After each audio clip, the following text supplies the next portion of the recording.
What I'd like to do is tell you a little bit about what nanotechnology is. I'm sure most of you know what it is.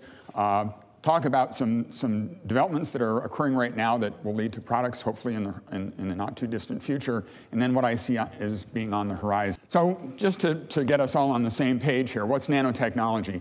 Nanotechnology is really controlling matter and processes at the atomic or molecular scale. And if you think about what a nanometer is, look in the center on the diagram on the right.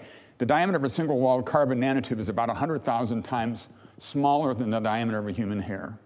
So we're talking about things that are quite small. And when you get down to the nanometer scale, typically about 100 nanometers or less, you give rise to new physical phenomena that really can lead to radical changes in material property or material behavior. And shown on the next slide here, this is just a pile of aluminum powder. And we're going to touch a match to it. And you can see that it burns. But now if we take that aluminum powder down to nanoscale size, okay? So radical difference, and it's due to the surface area, the large surface area, and hence the large reactivity. The key behind the successful use of nanotechnology is to understand how to control that process on the right.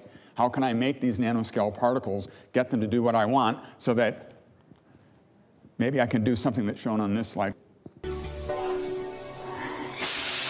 So this is a propellant that's made out of taking nanoscale aluminum powder, slurrying it in water and freezing it. So this is nano aluminum ice, or ATLAS.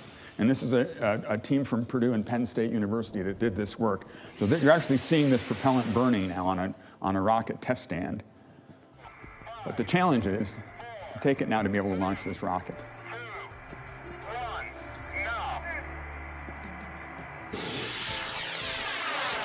So they took the rocket that they're holding in their left, and the upper left there, and they're able to launch that to a height of about 1,800 meters. So that's the whole challenge. How can we exploit these processes at the nanoscale and get them to give us new materials, new products that are radically different from what we can do today?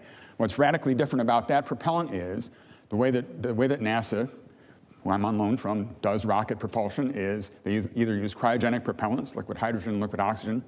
Takes a lot of trouble to store and transfer those, or they use propellants like hypergolics, hydrazine, which are toxic. This propellant presumably is a lot easier to handle. You don't have to keep it as cold as you would with a cryogenic propellant. You don't have the toxicity that you have with the hypergolics. So back in about 2000, the Clinton administration recognized that there was this power in nanotechnology, and they decided to make a bold investment in that area.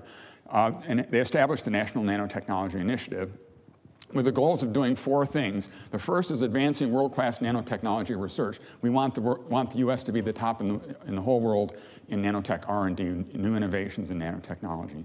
The second is to foster transfer of technologies into commercial products. So it's not just enough to do great science, but how are we going to use that, exploit that science to make products that bring wealth into the country and create jobs and make our lives better. Then we want to develop and sustain the infrastructure, both a skilled workforce, and that's everything from the technician that's going to make these nanoscale powders all the way up to the scientist that's going to develop the new route to a new nanoscale material. And also the physical infrastructure to be able to do work in nanotechnology. In particular, develop shared user facilities for characterization and fabrication that would be expensive for a single company or a single organization to invest in. And then finally, to support the responsible development of nanotechnology. So that is environmental health and safety, understanding the implications of that, but also communicating the benefits and the risks of nanotechnology to the public. So we're trying to be as transparent as we can. So the NNI was formed in 2000. Right now there are, I believe it's 23 members. Half of those agencies actually have funded programs in nanotechnology. The others, like the Department of State, Department of Education, International Trade Commission, are participating because they have interests in nanotechnology, but they don't have funding per se. This shows funding by agency. Right now, we're investing on the order of about $1.5 billion per year in nanotechnology. It's stabilized roughly for the past 3 years at that level. And over the life of the NNI, including the President's request in 2016, we will have invested $22 billion in nanotechnology R&D. And you can see who the big groups are, the big organizations: Department of Energy, National Institutes of Health, National Science Foundation, Department of Defense, and then Department of Commerce, primarily NIST. Just some other nano factoids. Worldwide government, this is data from Lux Research Corporation. The NNCOR office invests in on about every other year in getting Lux to generate a report on both investments and revenues globally in nanotechnology. But worldwide, about a little over $18 billion will have been invested in 2012 in nanotechnology. That's about an 8% increase over 2010. Of that, the US government contributes the largest share, about 36%. And of that, we lead in government, or excuse me, in spending by government and corporate investment. There's been a growth of about 21% in government investments, corporate investments. Government investments went up by about 5%, and private investors about 10% from 2010 to 2012. And then the global value of nano-enabled products, intermediates, and nanomaterials is estimated to be on the order of about $731 billion in 2012, and estimated to be about $4 trillion in 2018. So when President Clinton announced the establishment of the National Nanotechnology Initiative, he did it at a speech at Caltech in January 21st of 2000, and he said, issued three challenges, or three possibilities. He said, imagine materials with 10 times the strength of steel and only a fraction of the weight, shrinking all the information in the Library of Congress onto the device the size of a sugar cube, and then being able to detect cancerous tumors at only a few cells.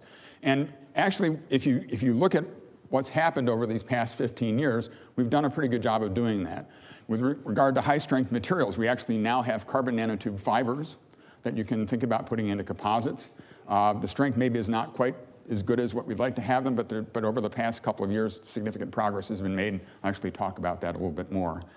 In terms of information storage, you can think about the work that IBM did with arrays of iron atoms and using magnetic interrogation of those to encode information. But actually, if you look at DNA encoding, you can get much higher energy, information density there. And then there's been quite a bit of work in nanoparticle-based diagnostics for detection of cancer, and I'll talk about that as well.